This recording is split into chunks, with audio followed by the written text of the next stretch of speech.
Going. It's going now. Oh yeah, check that. That's good. Turn this up. Bring it up, yeah. Test.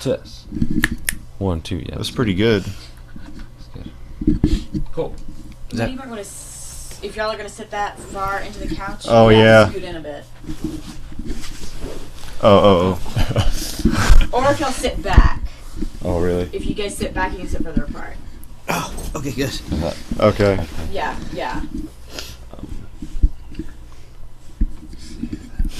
You ready to do this? Yeah. Alright. Are you? Testing. I mean, 1, I'm 2, fine. 1, 2. Okay, cool.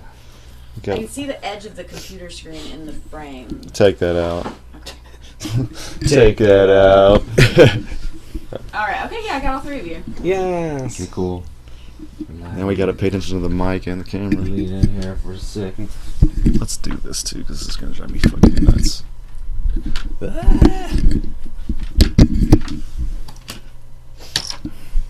Power Rangers? Do you want to, like, put We the can. mic on my little kitchen stool? What? Just in the kitchen. Oh.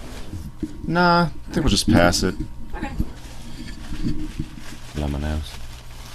Not loud. So, does a little red light come on or anything when I hit record? Should be on the top corner. Yeah, just press it now. See it? Do you see it? No, it's on the screen. Yeah, hit that one. There you go. With the Okay. red dot. Yeah. Okay, so I turned it off for the moment. Okay. Just to make sure. Me.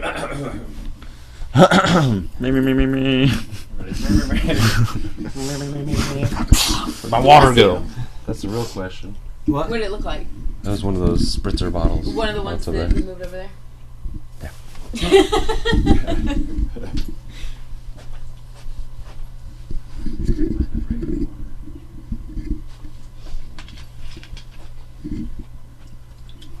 I got that cotton mouth. Yeah, me too, yeah. No reference to the Marvel character of the same name. Or the snake.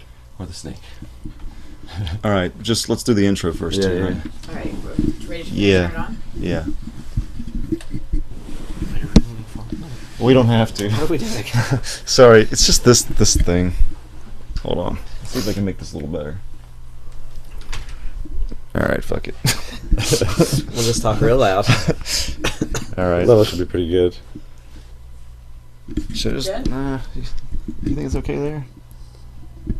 Let's Is check the- the level real quick. Is the See if we cable can't wrapped get away with around it. something, like going around the back? Because it doesn't look like it's going directly into the back of the computer. I still think which it's would give you that light. long, really. It's just not quite that long. Oh, actually, it is kind of. Oh, is Yeah, it? yeah, so that's Can it? good.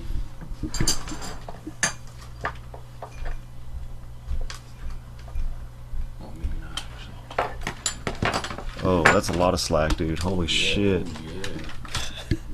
That's Ooh, the. yeah. That's The the. slack. Oh, hi. Fancy. Just have to pass it like it's a. It's a mic. Yeah. Yeah. Like, I don't know. It's the best we can do right now. Okay, this is picking up pretty good levels. Clap it in. Oh, yeah.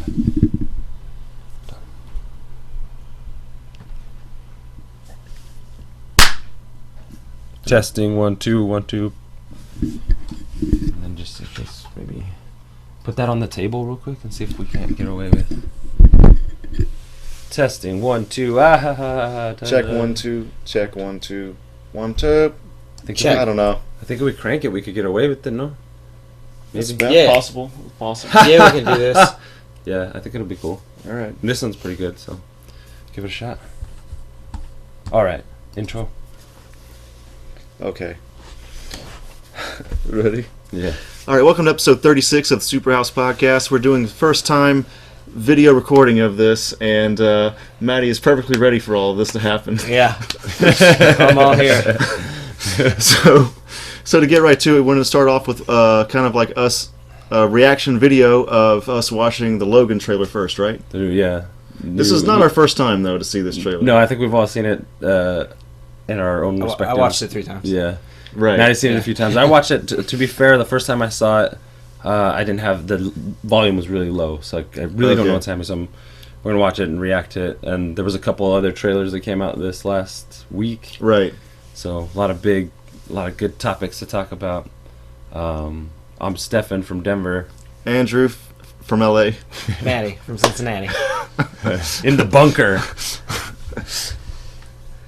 Don't mind the Vogue We're so good at this. paintings behind us. Or It's the so pictures. weird to like try to look at a camera, but I like want to look at your faces too. And then I'm like,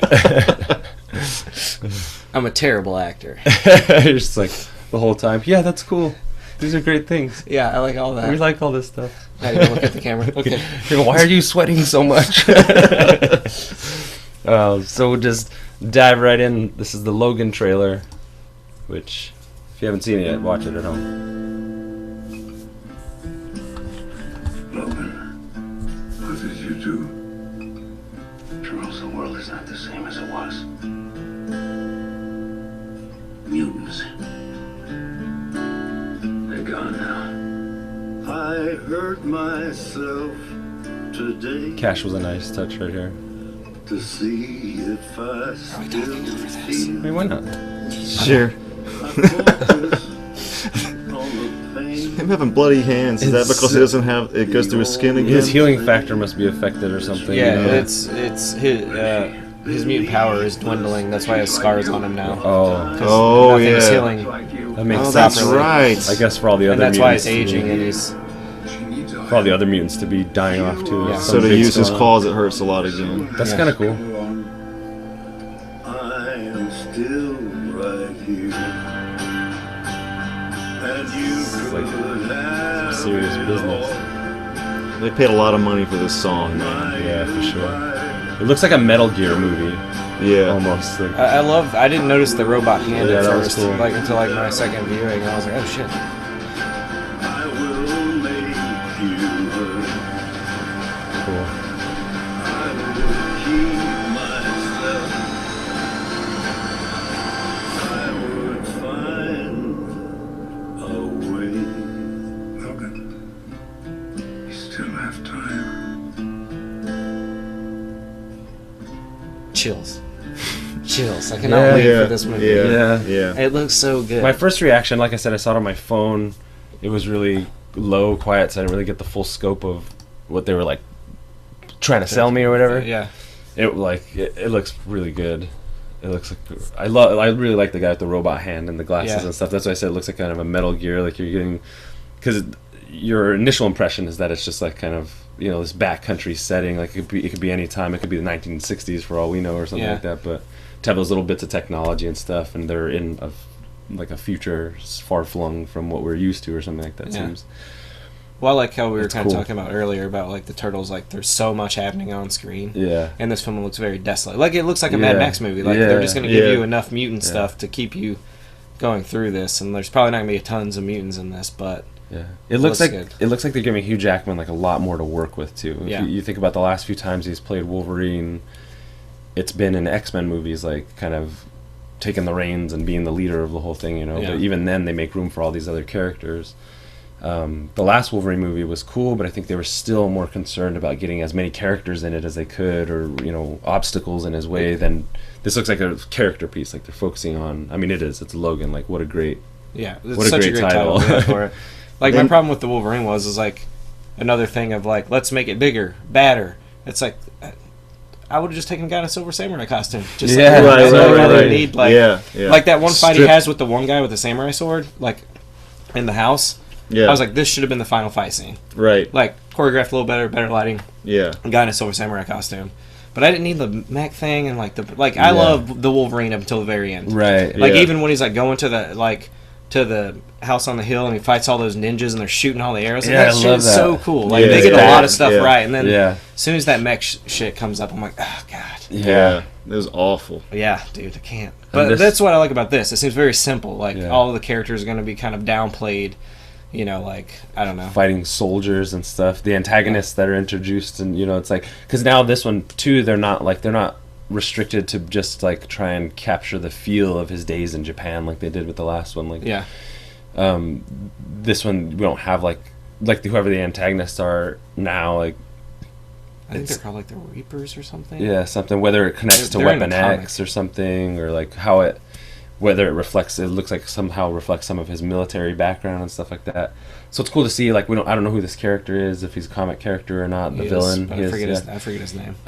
But it's kind of cool that we have this like potentially this like it looks like this like where Professor X is. It looks like kind of futuristic, like 12 Monkeys ish. Yeah. Like the imagery is cool. I like the mixture of like this like sparse, desolate background with slight hints of futurism and technology. Yeah. It looks really cool. Yeah, and then the imagery being like the scars and like it's like these provocative like kind of like why is he scarred up? Like what's going on? Why are his like claws bleeding and stuff like that? And as it stands so far, it doesn't look like there are bone claws anywhere in sight. No, so good Lord, that makes me happy. Bone claws, you sons of bitches. It's a terrible idea. You ruined Wolverine. Doesn't bother me that much. I just think the biggest thing to me with this trailer is that the tone's just totally different than all the Disney stuff. I mean, I guess different than Deadpool. Not as it's not funny at all. Yeah. But it just seems more serious, and I think we've had 17 years of Wolverine. Yeah. So and I think this is like their last time doing it, at least for a while. Yeah. Before there's a big reboot. Yeah. So I think they're kind of doing. It seems like they're doing exactly what they want. Yeah. It almost looks like a Christopher McQuarrie movie, like A Way of the Gun or something like that. It's just so. It seems it's a lot grittier and a lot. It seems like a lot more violent than we're used to seeing. But this is like a story about a man who's got retractable claws. We're actually like it seems like they're not going to shy away from the violent nature of who this guy is. I think the only thing that concerns me that I don't like about like the overall story is that like mutants are dying. Yeah, I don't really care for that. But I think with because X-23 is obviously in this movie. That's the little girl. Yeah. I think there's probably going to be a resurgence probably at the end of the movie. Like mutants are coming back. Right. Because wouldn't she also be dying because she's cloned from Wolverine? Right. Yeah. Right. So, and you got to think like where are they writing themselves? What corner are they writing themselves into by putting it that far in the future? Is it an alternate reality or is it? Is X-23 going to be the new Wolverine in a reboot, or is this just a jumping off point for a potential storyline? Well, I mean, I think it's a smart move. It's like because you're going to have so many fans of Hugh Jackman's Wolverine to like replace it with another man. Yeah. It would be like, oh, well, he's not as good. Yeah. Right. But to just have a character called X-23, she doesn't have to be called Wolverine. You can just call her X-23. Right. Until they get, like, if he calls her Laura in it or whatever. Yeah. That would be cool. But she, like, just for her to be the new Wolverine, I think is a very cool step. Yeah, with, like, if Marvel does it. Yeah. Now, if Logan is just a one-all, be-all, and they're just kind of like a what-if Wolverine movie, then that's going to be, like, wasted potential that she could be this movie's continuity, right? I hope so. It looks weird from the trailer. Like, it gives you literally nothing except that, like, Professor X is in it. Yeah. Right. So, but I mean, with that, even like I think X-Men out of any comic movie franchise now would benefit being more in the future, more future. So you could have more leeway, more technology, more Sentinel stuff. You know what I mean? It might benefit from this like far flung future with a new Wolverine. Maybe a decrepit old. The question is Wolverine going to die at the end of this? Does he in the comic? Well, they did the death of Wolverine. I mean, Wolverine died. But that was terrible. So if they can save it from that. It would be a cool way. My best guess is that they probably because they just cover him in anime to pass the mantle some way. Like, I mean, otherwise, like this is like Hugh Jackman's last turn as Wolverine. Yeah. And then for them to introduce the idea of X-23 and turn her into Wolverine or whatever. But I think if they don't kill him off, then they're still kind of allowing the possibility for Hugh Jackman to reprise that role at some point. Yeah. Because I forget who said it. One of the executives would be like, "Are you crazy? Like he's always going to be Wolverine. Like people are like he's fooling himself. He doesn't think he's going to be playing Wolverine while he's still capable." Yeah, I mean it's definitely he's going to probably take a break for several years. Yeah, and then he's going to be like, "All right, I'll do one more." And it's like, but yeah, who knows? Exactly. Well, this is something else I want from Logan. I needed to see him don the suit. Right, because they made it, and there's a deleted scene on the Wolverine of him like opening it up. And then they did test footage with him like wearing it, and it looks like I'd be there's satisfied. just a photo, and it looks great. Yeah. Oh yeah. I'd be satisfied with the test footage. Even that would be cool. I would love it. Like so, we get like this grizzled Logan in the beginning, and this could just be the beginning of the film, right? Yeah. And they still X-23 whatever, and he's like, it turned off. Okay, just restart it. Yeah. And like, it'd be so great for them to be like, Logan, you gotta go in. He's like, he just says something. He's like, time to get into old habits or something, and like shaves and then like puts it on. I'd be like, oh shit, yes. Don't worry about it. We're getting the audio at least right now. It went to this. It's all good. It's this button right here. Having technical difficulties with the camera. Okay. This is the full version, the audio version. Yeah. We're using 5D. They got a Persnickety. few little tricks to them. But yeah, it would be cool to see if they'd like maybe tie like some of the like him having his uniform as like something he used during like Black Ops or something like that, right. with Sabretooth and Maverick and shit Oh, yeah, like that. Like great. I would one thing for me that would make this movie great is to see more like subtle connections to characters like that. Mm-hmm. If not having to see them, you know, maybe just some kind of like. Dude, if he goes to a graveyard and he's like looking at Victor Creed, or Tombstone, I'm like, oh shit, Sabretooth's dead. Oh. Which is a little bunk because we haven't got too much. We haven't really had too much of a good Sabretooth to make that gravitas like work or something like that. But I liked Liv Schreiber. I thought it was cool. But his like outfit, like you got to like animal him up a little bit. Yeah, he was good, and the connection between the two wasn't so like, you know, in the comics and the cartoon and stuff, like their past always came up. Yeah, you know, always like Victor Creed just antagonized him, like, "Hey, little buddy, you're like you little son of a bitch," you know, like just poking and prodding at him and stuff like that. So I always liked those moments in the cartoons and the comics. I don't know, just however they do it, you know, like having Professor X and stuff, or even the relationships to the other X-Men, like connecting it. I like the idea of it being the standalone Wolverine story, but it would also be nice to see how this particular story fits firmly in what they've already built, you know, in terms of like reference of the X-Men, anything. Part of me would be fine if this is it and like X-23 gets her due, like she shows up and maybe that's the end of her. Yeah. But to reboot it, like the first Wolverine movie has to be him versus Sabretooth. Like it has to. Right. Yeah. Like you guys fucked it up enough, so like give me that movie because that's what I need. Like a reboot. It would be nice to see like a more Marvel or more Disney like handled. Marvel Studios handled. Yeah, you want to see Spider-Man and Wolverine in the same shot. Not even that. I want to, but I do want to see the way that they handle they handle like costumes and character representation in the Avengers movie. Like that's what I want to see in an X-Men movie. Okay, I'd be fine with a Secret Wars movie. Yeah, that would be cool. But I mean, if we're just talking about X-Men here, then I mean it would be tight to see like the costumes and, you know, like a reboot of the whole X-Men universe, pantheon of the villains and stuff. Yeah. Basically, yeah. Basically, I mean, I love the cast as it stands now, like the younger cast, like James McAvoy. I never, like, growing up, I always liked that it was either, like, now or sort of in the future with X-Men, like a little bit in the future. Yeah. Like, now everybody thinks that X-Men's always a period piece. Right. So if they reboot it, I would like for it to just all be modern. Yeah, I think they've taken their chances to tell the stories in those eras. Like, let's move on. Yeah. And that's why I think, like, the more you set it in the future, the more dystopian you make the kind of themes and the story and stuff like that. I feel like the more leeway you have to introduce characters like Omega Red or Juggernaut or, like, you know what I mean? It's just, like, because it's bigger, it's bolder, it's more futuristic. Like, who's to say in the future we don't have the Red would be so cool. It would be awesome, dude. Like, you know, the technology or the pseudoscience behind this, you know, in the safety net of this futuristic place to be able to bring all these characters to light. Especially, like, you know, imagine a world where it's more about the drama of mutants interacting with one another rather than this conflict between mutants and humans we've seen so much of. You know, now let's just, all right, humans and mutants, they don't really get along. You know, there's a few left in this futuristic, but let's focus on these mutants.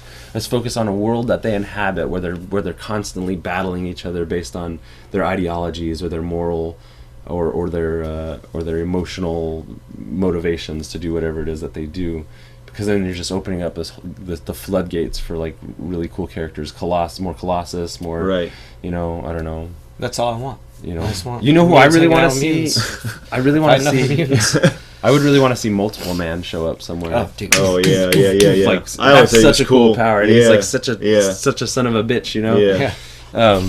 It's like Mirror Master and DC. That's just like, imagine, like, that's why I think when I was talking about Logan, like, it reminded me of like a Metal Gear Solid, because they always had these like military set, like deep Black Ops kind of characters, but they let their imaginations run wild with that, and so you had these really like eccentric, technologically advanced characters that just look cool, like great action figure kind of fodder, you know what I mean? Like, and it looks like, and I just love that guy's robot hand and kind of like some of the way it's playing to my imagination now is like. Who is the villain in this? I'm not sure. We should look that up.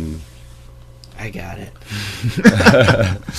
But it looks cool. My knee-jerk reaction was like, I felt like it looked a little bland just because it's like not what we're used to seeing with an X-Men movie, but the pacing already, it seems like, from what I can tell from just the shots that they've shown me and the cuts that they've used, like the pacing of it seems pretty intense. You know, it seems like there's going to be a lot going on. That first time he pops his claws and grabs that guy's thing, you know, it's not like a whole dramatic, like, let's see the claws exit. It's very, very sharp, very terse, very lethal, you know, it's like, so that'll be cool. It's like, and we know from the Red Band trailer, we see it like ends with the shot with him shoving his claws up through a guy's head, you know, and it's just like, oh shit, you know.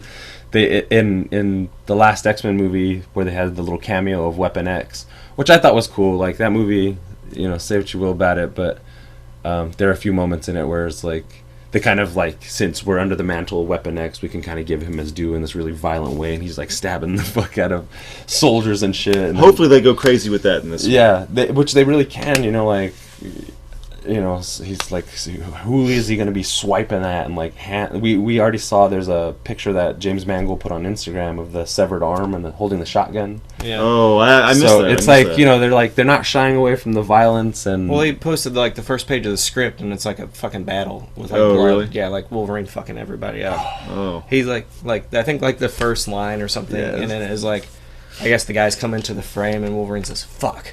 And then it like pops the claws and then has to like they've been liking getting Wolverine to say fuck, and it's interesting to think, like, I think if he said shit, it would be edgy enough, you know what I mean? Right. But that's like the 9-year-old me, right? Thinking of it. It's like this day and age where you have 9-year-olds like on their phones and shit, talking to each other, like swearing and shit. Like, kids are fucking dirty nowadays. Like, it's fucking the raunchy. Is Donald Pierce, and he leads the Reavers, which are in the comics were like half cyborg, half human. Cool. Okay. Because of a Weapon X type project, and they hunt down, in the comics, all of the Weapon X people who were part of that could give, but I don't know if they're gonna like go into like. Did they say that the Reavers are gonna be in this one? Though? Yeah, that's all the guys that are like around the guy with the metal arm. Some guy named Cannibal as well, or Hannibal, or Caliban. Caliban, yeah. Stephen Wright. Stephen Wright. Yeah. Stephen Merchant. Stephen Merchant. Sorry, not Stephen Wright. Yeah. Stephen Merchant. But that could give them some like flexibility with the violence as well too. If these guys are like half robot or whatever, like some more cyber, he could be ripping into them, wires coming out. Yeah. We need that scene and him in the suit doing that. Yeah, totally. Just like digging his way out of robotic corpses. They've gotten so close several times to having a great Wolverine scene. The costume all torn up after a vicious battle. You know, hours on the battlefield. Like, just there's so much like we have not seen with Wolverine, and this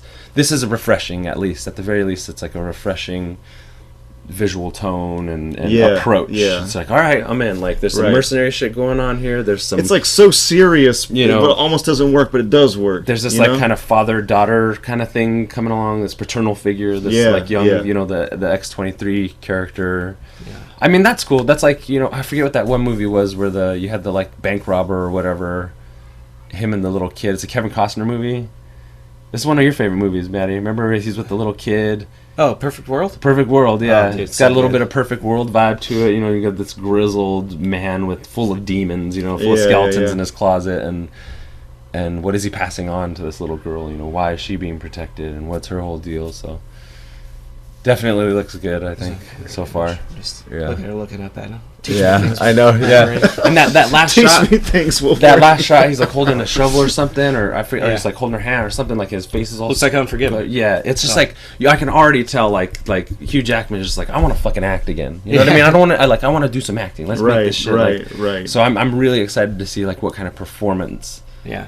I'm excited to see they've come up with, you know, because like I was reading some things and people were like, oh, what, like, is like X-23 not going to do anything and Wolverine's going to have to fight everyone? But there's a scene where she takes out some guards, and then I think that scene at the end where he like puts his claws up to block and there are other claws there. I think she might attack him in the beginning when he first meets her or something. Oh yeah, because she's probably going to be a little bit wild. And he's gonna have, because if we all know anything about Weapon X.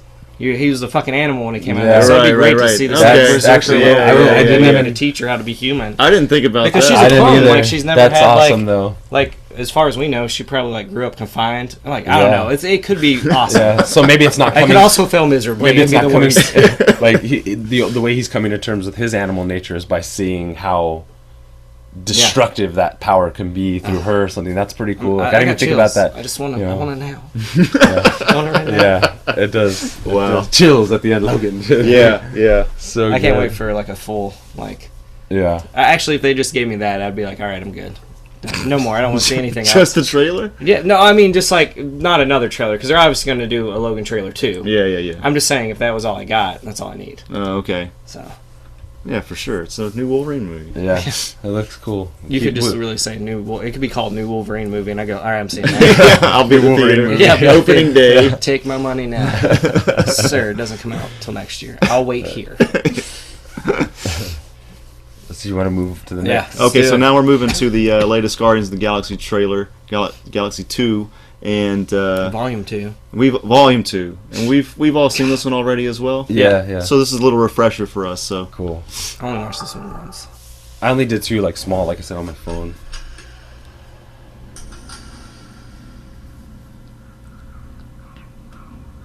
Oh, for fun. I had missed that. Yeah, I did too.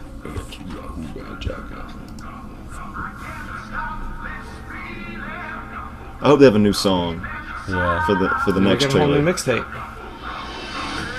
Yeah, I'm sure. Like the music was such a huge thing with this movie. Yeah, this is just a throwback for people who don't pay attention. Yeah, true. I love this guy.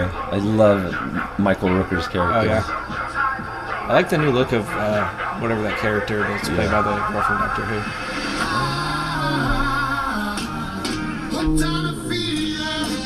There are 2 types of beings in the universe.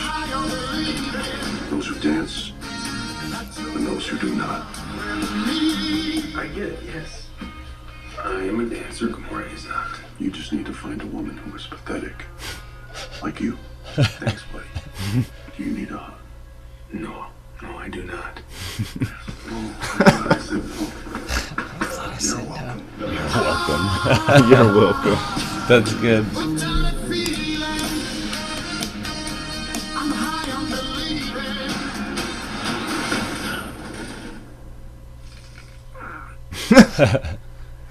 I like the little jacket he has on. Yeah. It's like a little Star-Lord jacket. So, thoughts? I think- we cut off. Oh, Okay. all right. All right. I think it looks fun. I like the first one. I thought it was very fun. I mean, I don't think it like created anything new. Like we've all seen Star Wars and sci-fi films that look very similar to it, but that's why I liked it because. Like until like Revival Disney, of like that. well, I mean until like we got the new Star Wars film, there wasn't a lot of this stuff coming out. It was like cool and high sci-fi with like weird creatures and like stuff like that. And I know some people are like, oh, I don't like Groot, but I was like, man, Groot's pretty fucking cool. There's not a lot Groot's of creatures. funny. Yeah, Groot, like it's as close as I'm gonna get to a Swamp Thing movie right now. Yeah, so right. like I'll take my Groot. You know, Yeah. I like having like it's just Take the my weird Groot as cast it of comes. characters that like makes up the Guardians of the Galaxy. It's fun. I like James Gunn. I think he's really good at delivering like comedic performances. One of my favorite moments in the first one is the whole dance off at the end to like trick the guy. Right, Like right, it was right. just great. Like you don't expect that from a like you know movie like that big of a film. Right. Like, you know, and like everyone, James Gunn directing this big fucking movie. Like look, it's so huge. Yeah. People read the Guardians of the Galaxy now because of that movie. Yeah. I'm sure there were 5 people who were like, oh, I remember back when Guardians was the shit. Yeah. It's like, but there's only 5 of you. Yeah. But I think it looks great. I can't wait for like the new jokes. Like just seeing the in between of the two. God damn, I cannot remember their character. Like Gamora. no, just Camera. Star-Lord. Star-Lord and Rocket Raccoon? No. Groot? Drax. Drax. Yes. Drax, oh yeah. Like those two, just them coming That together. part was like, great. Yeah, it's so funny. It's that awkwardness that I love about That part like, was James a little Gunn bit weird though to me because it felt like Drax is somebody that will take things totally literally. Yeah. No, he And, does. but then he says, "I don't want to hug." I felt like he would like take that literally and like not want to hug. Maybe it's I think maybe Drax he's has growing. He has selective hearing. Okay. Yeah, exactly. Selective. Like Well, I'm gonna do this just because. Oh, yes. okay. Or either that, or he knows that he really needs the hug. So he's actually a deeper character than we all think. Exactly. Okay, true. Yeah, Because that's we right. don't know when that scene comes up in the Yeah. film. That's true. Like, Yeah. so- One I of my gripes with the first one was that I didn't really enjoy Drax that much in the first one. But that scene alone in this newer one, I'm just like, that's cool because I still have to go back and watch Guardians again. But I haven't never really been like the biggest fan of it. But this made me excited for the next one, and I like how well that joke is sold, like the timing of it and everything. Yeah, Like Chris yeah. Pratt is like he's a veteran at it, but to see Batista, who's like wrestler. coming from a wrestler, Yeah. a different type of performance, to deliver like such a solid, awkward kind of character. Yeah, you know, that's it's right. such a good moment. Yeah. I love James Gunn too. One of my other gripes with the first one was I personally didn't think it was like as funny as I expected it to be. Yeah. Because I'm a huge fan of Slither and Super. Yeah. And But I think, it was part of it was James Gunn reining himself in because it's such a massive scope of. Well, I mean this movie could have failed. Yeah, totally. Terrible. Maybe couldn't. Take maybe 5 years ago, it might have not done so well. Yeah. But it came out at the right time. People wanted. I think the good thing about Guardians was people needed something new, different Marvel characters they were seeing all the time. Right. And that kind of revitalized comic book films for me again. I was like, oh yeah, these are fun. Right. Because I felt like a lot of the time you have darker toned. Until probably the Captain America, where you have these comedy writers coming in, kind of putting in little quips and stuff. But this is the first action comedy superhero. Yeah, right. Big budget sci-fi event. It's cool because that's what was so great about it. I think it's fair to say that Guardians kind of opened the doors for movies like Deadpool and stuff too. They could do wackier things, more off the wall things like Rocket Raccoon and Groot and stuff like that. That is so to the mainstream audience, that's kind of anime weird. You know what I mean? But to see them have their place and be accepted and it being a successful film because of the quirkiness of it and the soundtrack as well. Yeah, that was a huge part of it. Cool. And I like how it was always explained too. They didn't just throw the soundtrack in there for nothing. He was from that era. Yeah. His mom put the list together, and that. It's very Dogma 95. Yeah. There was a reason it wasn't just thrown in there. Yeah. So. I loved it. I thought Guardians of the Galaxy is one of the best Marvel movies that they've made so far, actually. Yeah. So I'm really looking forward to it. It does touch a lot of bases, and it's I got to give it more of a fair treatment. I've only seen it once, and I was severely hungry at the time. I actually went and that will give you a terrible movie experience. It did. I was really hungry. We understand now. I stopped off and got a sandwich first, and I'm I'm gonna sit in the back and I'm gonna eat it or whatever. But I was so tightly packed in the theater with people. I was just I just couldn't bring myself to pull it out and paper everywhere and eating I was starved, so I went through the whole thing. I was just I took a couple bites and I'll wait and then I'll eat it on my way or something. But being cranky, hangry like that, I'm just I think I saw it at a weird angle, and this kind of reminded me give that shit another shot. Yeah, because it's everything everybody that I love. When you say you don't like it, I go, but I know. Yeah, I know. I'm weirded out by that too. Yeah, I think part of me is admittedly just being kind of douchey because it's good and everybody likes it. You know what I mean? I'm just nah, I'm gonna say no. But I do have to give the first one a fair chance, and that little teaser looked good. Gamora, Baby Groot. Yeah, all the robot android character. I forgot what her name was. She looks really cool. Yeah, because it looks like she has more human skin. Just one of my favorite parts in the first one is when they're in that city. It's so Final Fantasy VII or something. Yeah. They're walking around all these people in these really wild futuristic costumes. Right. Yeah. I really love that. It's reminiscent of Fifth Element or something. Yeah, that's what I was thinking when I saw the first one as well. Yeah, so just seeing this new teaser, I'm just reminded of there's probably gonna be a lot more of that kind of shit. You know what I mean? It's and they're gonna be exploring more, and they have a bigger budget, and they go to other planets, and and we're gonna have Kurt Russell. Kurt Russell's in it. Yeah, of course. Yeah, so we're gonna have a great movie. Yeah. Well, that's the thing I liked about the first one, and when people complain about Star Trek not going a lot of places, I felt for the budget Guardians had, he starts off on a different planet, then they go to this other planet to there was a lot of traversing other worlds in that movie. Right. And I was damn, they should do this in Star Trek. How come it's so hard for them to do it in a Star Trek movie? Yeah. Well, I think now that you say that, I think it would be fair to assume that maybe Star Trek Beyond. From a producer and executive point of view, maybe take some cues from that. Because you think about Star Trek Beyond and the first Guardians of the Galaxy, they share some similarities of those wild alien creatures and vast unknown frontiers and stuff. I'm just making this connection now in my head or whatever, but it seems they're kind of similar that way. They're the same type of movie essentially. Spacefaring, space travel, aliens, and all that stuff. So maybe again, just to give credit to the first Guardians of the Galaxy, we probably wouldn't have a Star Trek Beyond that was as quirky and fun as it was, if not for the genre that they both play into, that being successful within the genre. Yeah.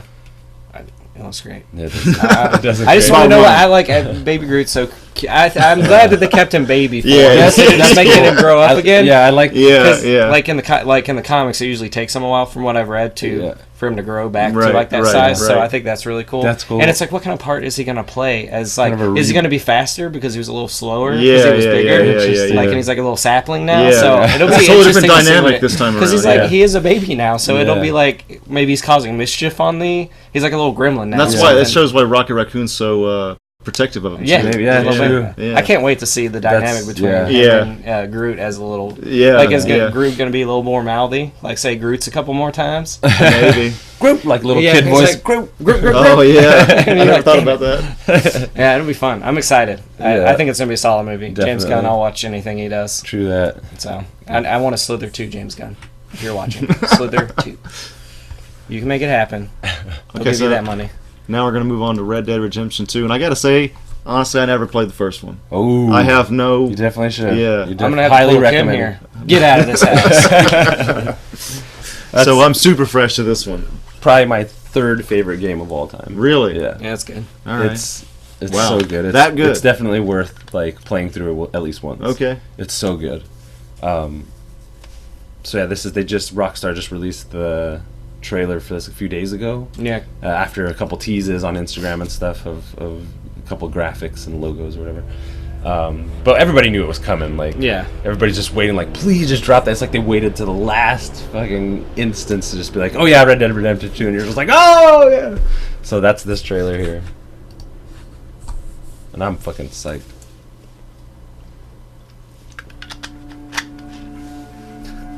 I was thinking, like, what if Johnny Cash's Hurt comes on again? Yeah, I know.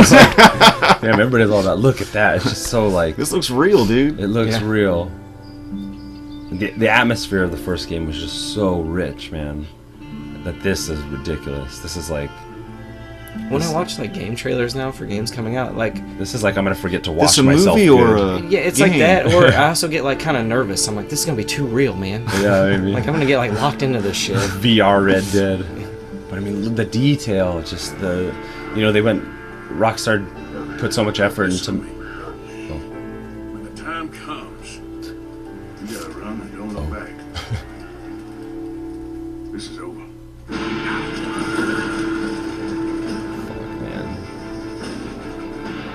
Yes. It looks pretty badass. It's all Magnificent Seven and shit. Yeah. But just like one thing's for sure is like it's gonna be vast. It's gonna be a huge landscape. Just where the processing power is now, what they did with Grand Theft. It's starting something over. All right. What they did with like Grand Theft Auto 5.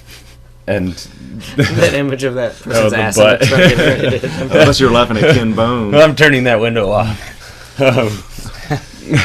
Distractions. Yeah. It's really going to play well for the camera. Oh, check out some booty. I never said I was good at being on camera. Okay.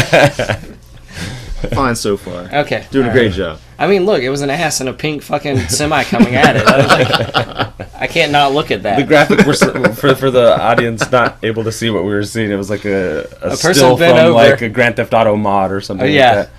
I don't know what it was. I was just like, a nudie mod. Gamers need them nudies too. Do they? Like how many naked NPC characters can we use to stop a train? Can you stop a train in GTA? Anyway, there's a lot of emphasis put in GTA 5 to make the world seem very like lived in and like the details of like the characters like just in the peripheral of what you're playing, like little conversations that they would have, or you could even have a very limited bit of communications with them. I don't think you guys either play Grand Theft Auto, but a lot of what they did in the first Red Dead was led to some of being able to develop this like big like lived in fully alive like world. And with where we're at now with video games, with like the advances they've made with like AI and the processing power that we have now, the graphical the resolution that these games are at, it's like I've played Red Dead Redemption. I know how vast of a game that is, and I know the atmosphere of it. I know how good it is and stuff like that. But this is just like, but I don't know this. I don't know anything about this. Just most of the trailer is just landscapes. Oh, sorry. Oh, it's okay. You can just restart and start as it goes. Yep, we're good. But just those landscapes alone, like they're so rich in detail. One of the cool things about the first one is just like you can get lost easily and just like be enjoying yourself and just riding your horse on the countryside and just like taking in all the atmosphere, and then all of a sudden a fucking bear is trying to eat you. Like, or you run into that ghost character that was put out there. Yeah, that was there's pretty ghosts weird. in it. There's these in the first game you found these like scripted events. There was one in particular that I really loved. I was just like, I wasn't participating in any missions or anything. I was just kind of riding around, enjoying the scenery and just being a cowboy, you know, like it's so immersive a game. And I round around these trees and I hear like crying in the distance, like please no, and then you hear like a guy crying. He's like, I'm sorry, like he's like, so just like there's like, what's going on? As I crept up closer, I saw the two people arguing or whatever, and then I get a little bit closer and I see the guy pull a gun out and shoot the girl. She's like, no, please, no, and he shoots her. And then as I'm approaching even closer, he turns around, he's like, what have I done? And shoots himself and dies. And then my horse comes up and I ride and I see his two bodies on the floor. I'm just like, what the fuck? Like, how many other people like ran into that same scripted event? It's just the middle of nowhere, and they're by like a carriage or something. Like there's these stories that are going on, like not necessarily programmed into the game, but just these little moments that you might catch.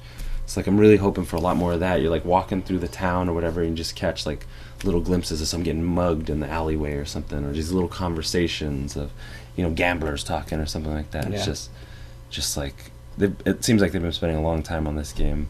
I'm so fucking excited. Yeah. When did the last one come out?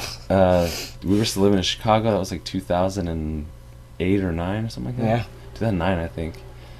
But yeah, easily one of the best games I've ever played. Like probably my favorite Rockstar game, to be honest. I love Grand Theft Auto, but it kind of loses itself in the attempt to make it more replayable and stuff like that. And Red Dead is, but once you beat the first Red Dead, you just kind of like you end up becoming like a grown-up version of the main character's son. Yeah. After you've beat the game, so you kind of can play the whole game again just as his son. And there's still a ton of shit to do, but it's whether or not you want to do it. And you know, every now and again, I would go back and just like live in the world for a little bit to chill out, to relax, and like go ride the horse and go break some horses, or go get in fights with some train robbers and stuff. Like it's just like you're just the Old West simulator, you know.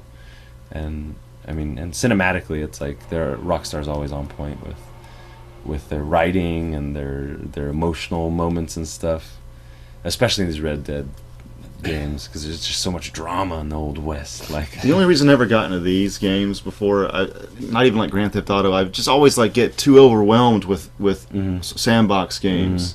Because they want to keep you there. I like Uncharted and the new Tomb Raiders, all the Tomb Raiders, I guess, like, or even Resident Evil. Like I kind of like having a track sometimes. It's just like when I play Arkham too, Arkham Knight, I will hardly ever do the side missions. Hardly ever. I want to do the main story. That's it. That's just how I play games. I like kind of flying around Gotham a little bit, but I don't really like my brother when he plays. He'll have to do every mission possible and never get to the side mission. I mean the real mission. So then you're just like, what are you doing? Like, get to the point, man. Get a job. Like, we're trying to get through this thing here. So I'm like, and also when I see games like this, I get pissed that it's not set in like ancient Japan. That's just me. True. Why has Rockstar not made that fucking game yet? Or Ubisoft or somebody. They basically made it in Italy. Make it in ancient Japan instead of ancient Italy. And I think one thing we were talking about earlier off recording was getting at, like, you know, like Rockstar, they're very like Western centric with their games. Like they have a lot of, like, even in Red Dead, there's a lot of satire and a lot of like social commentary that exists there.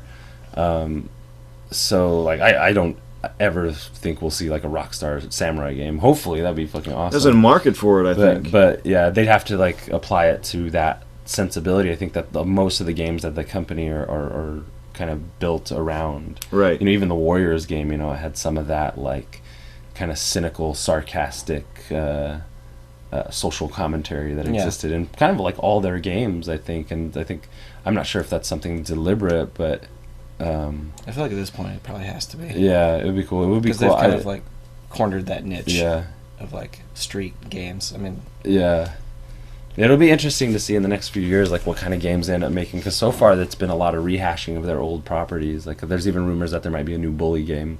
Really? Which would be cool. Bully was good. Bully was like, you know, I never played that. You never played it? Bully's great. What is that Bully all about? Bully is Rockstar's interpretation of like a Ratchet and Clank. I guess you could say it's kind of like platformer?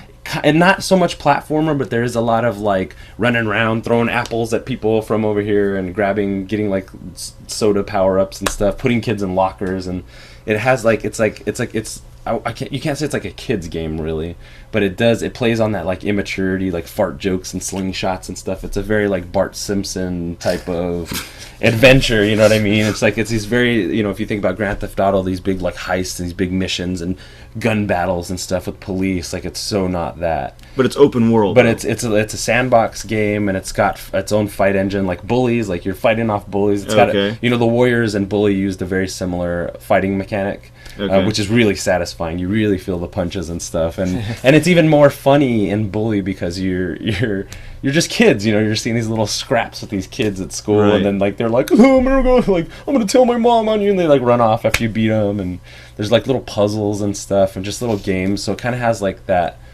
You know, I forget. There's one level where you have to beat one boss, and he's like a little science nerd. He has these little generators, and it's very platformer boss like, where you have to hide behind something and throw apples or something to knock him off something or whatever. It's like some of the boss fights are very like that cutesy platformer, but it's so like pick your nose, like, you know, it's like, it's so immature. It's a really great game. It's funny, but anyway, so. Do we have any more trailers? What do you guys? I don't think so. Red Dead 2 looks good. Yeah. Bottom line. It does look good. It does look good. I never really wanted to get the first one, but that one made me more interested. Assassin's Creed. That's a big one. We talked about Rogue One, Assassin's Creed. Want to do it? Yeah. Oh, there was a new one, wasn't there? Yeah. Okay, I haven't seen it yet. Made me not want to see it. Oh, you haven't seen it at all? No. This is... He's searching for it. Searching... That's it, I guess. Motherfucker. I don't know. It's 2 minutes, so maybe. That's an official trailer 2. Thanks, Box. Again, this game also always made me mad because I was pissed it wasn't set in Japan. Yeah. It could easily be a ninja game. Yeah. Well, they've done every other time period. Yeah, exactly. We need a sweet ninja game. I like the Ninja Gaiden stuff, but it's so like not. Yeah, you know, like another Tenchu. I want another Tenchu. Yeah, totally. I want another Onimusha, but yeah. Yeah, I want another Onimusha. Ooh, we got Alfred up in this. What's his name? Jeremy Irons. Yeah. Back 500 years to the Assassin's Creed. I don't much just rather watch his ancestor do all the cool shit they did back then. So that's my biggest gripe with the game, bar none. Yes, I was going to bring that up actually. Ooh, Marion Cotillard. I think the director of this did that new Macbeth. Yeah. With both of them, and I think he had to like do this to make that Macbeth version. It looks pretty artsy.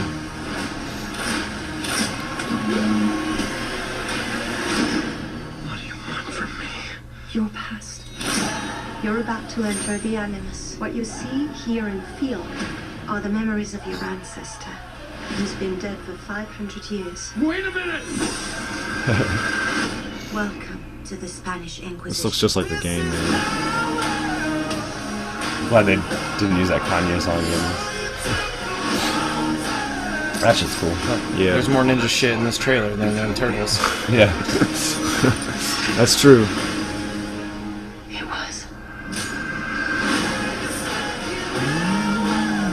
What's in you? Yes.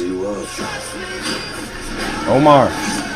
Tight. Omar and everything. Yes. I believe you are destined for great things. Let's find out.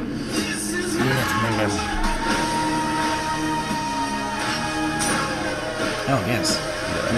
Omar gets to do some cool shit. They work in the dark to serve the light. I love that scene. It's so great. We are assassins. This looks amazing right here. Yeah, this shit looks cool. They actually did. Have you seen the behind the scenes of that? Like, they actually had a guy do like a 120 feet. Oh, really? Yeah, it was like the biggest jump anyone's ever done. Oh, it broke the record. Yeah, I think I heard that. Yeah. Yeah, it's right there. Oh, yeah. Trying to do the first jump. And he does it like twice or 3 times or something. For the takes. Do it for the vine. So, thoughts? I don't know, this second time I'm pretty much in. I just love my favorite thing about Assassin's Creed is like going back to these like dead cities and playing around, running through them as like as much as you can is like what's left of those maps and stuff. That's what I liked. I played 1 and 2 and I tried to play 3, but 3 just didn't do it for me because I like maybe played it 3.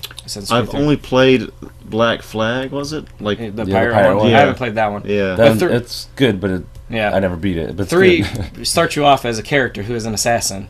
Okay. And you go through like I don't know how have you played it? I never played the 3rd one. Oh well, you go through most of this game doing all these missions as this guy. And then all of a sudden it's like, oh, we're going to transport you to this other character. But you start off as a little fucking kid, so you have to relearn everything you just learned. Oh, that's like... But as a little kid. And they try to disguise it as like fun games, like your friends are hiding in the woods and stuff. And like, or you got to get around like this bear's marked its territory. Is that the Native American one? Yeah. Okay. And I was like so excited to play as that character. War, but you start off as a little kid of that character. Yeah. And I was like playing it, and it's like, oh, you can't find the and I was like, fuck this game. I can't do it. Like I was already in. I was already in it. Yeah. And I was like, why can't I just play as this Indian? Like, why does it have to be? That would be so frustrating. But yeah. And that's bad storytelling. Yeah. In my book. Yeah, like it was all going to connect or something, but I just like couldn't get through it. And but 1 and 2 were great. Like 2 is probably my favorite, like one of my favorite games. Yeah. Just because like you're running around fucking Italy, man. Yeah. Like seeing all this great art, hanging out with so good. Da Vinci, using his devices. Like then you get like a villa and you can put famous paintings. And it's so cool. Like the art kid in me like geeked out a lot. That's like awesome. I was just like, oh, I own this now. Put it up in my house. Yeah. But I definitely like to play that one.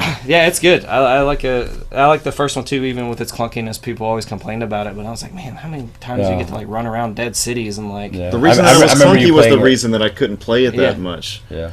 I don't know. I feel like I should be liking this game, but I just don't. I've never played it where I liked it. I've never played one that I liked that much. I feel like a lot of those play mechanics really stuck around though, because it was based on the like Prince of Persia engine, right? And then I think now like the Arkham games took a lot from that as well. In those types of games, you know, like this is either stealth or and the other thing around. I think we mentioned this a little bit earlier, like.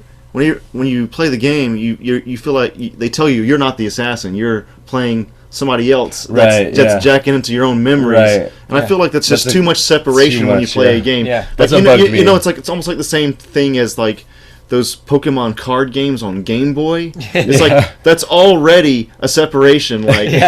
Like 2 layers there. Yeah. I liked it. I think the thing like after the second one, it ends with. Because, like, so from this trailer, it seems like, from what I gather, is that as they're becoming these people, they're also learning these traits, these abilities of being these assassins. It seems like they try to break out, which is always what, like, that's cool. At the end of 2, you do break out.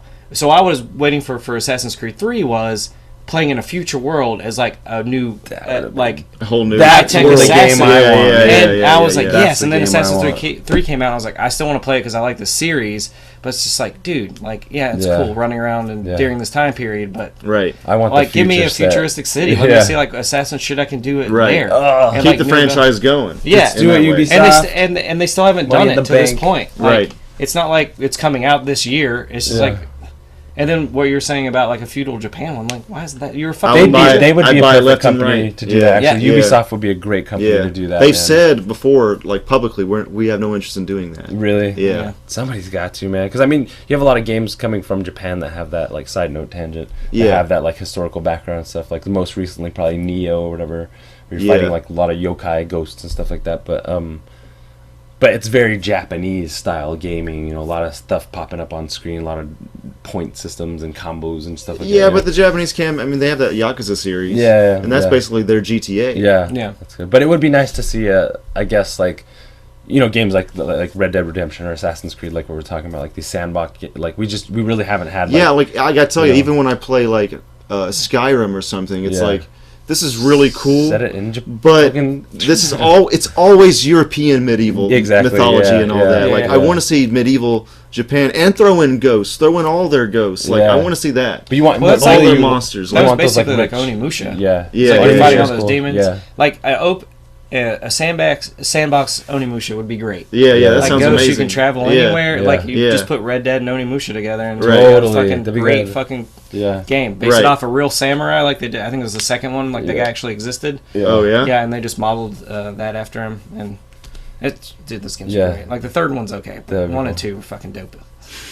but anyway, I like this trailer a lot more than the first one. Yeah, definitely. I still kind of think that the Animus stuff and the futuristic, it looks stupid. There's too much Animus. I felt like just get to the Italy part. But I mean, like in the at least game, you just lay down. Yeah, Why'd you need to enhance this? And at least it seems at least they're trying to balance out the action in that future place with the past and stuff. But more than anything, the period piece stuff looks so fun. Yeah, it does. The action looks good. The cinematography looks like the artfulness of it. They really copied the style of the game in that. It looks cool and. All the characters, it seems like they're kind of like a band of assassins, it seems like they're putting some emphasis on it, rather like even in the games, like you interact with some of these other assassins and stuff. I haven't actually played the Syndicate is like one where you play with several and you have like an army of assassins under you and you can like send them off to do missions. That's kind of cool. Is there like an Assassin Brotherhood, like there's like a secret society I think type there is thing one called Assassin's Creed Brotherhood. I think that's like an underlying theme for the whole game, is that they're the Knights Templar, they're stuff a connected unit connected to those like a fraternal order of assassins. That's like what's cool, because then like the comment you made about like there's some more ninja shit than this and that. I mean, they're not even doing ninja shit. But just like seeing them run on the rooftops and like not only that, like it's one thing to be running and jumping off rooftops where like people are like, oh shit, but it's another thing to be like seeing them like stealthy, like sleuthy, like how much of that they play into this movie.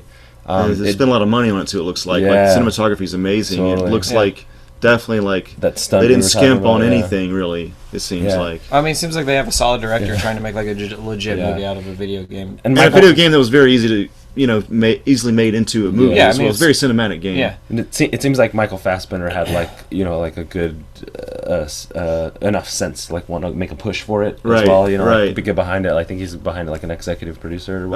Yeah. So it's like everybody.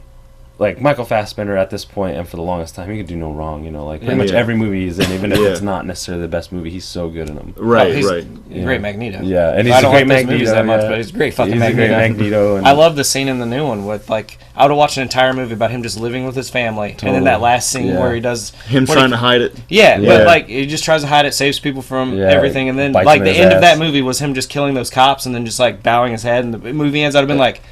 That's fucking dope. That was like the most artsy fucking Magneto movie I've ever fucking seen, and I would have loved it. I would ate that shit up. That's what I kind of want from Logan. I want like it just to like almost be an indie film with like some mutants in it.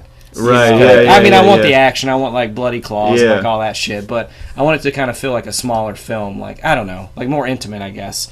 Because every time you go see an X-Men movie, it's so big. I just want something smaller. Bring it back down a little bit. Like I was saying earlier, it's like sometimes you just got to go to the base to like make a good solid movie. I watch indie films all the time that are just like a base film that you're like, oh, that's pretty cool. And then sometimes I go, what if Wolverine was in this? Like Blue Ruin with Wolverine in it? Oh, shit, that'd be fucking great, So it's always it's like Green Room meets X-Men. Like, God, that'd be fucking great. And that's like it's of late, like in the last decade, that's been like a main draw for like movies like this, is seeing like what like classy independent director is going to take on. The first time James Mangold was announced for Wolverine, it's like, hey, it's an interesting choice. Like I love you did Girl Interrupted.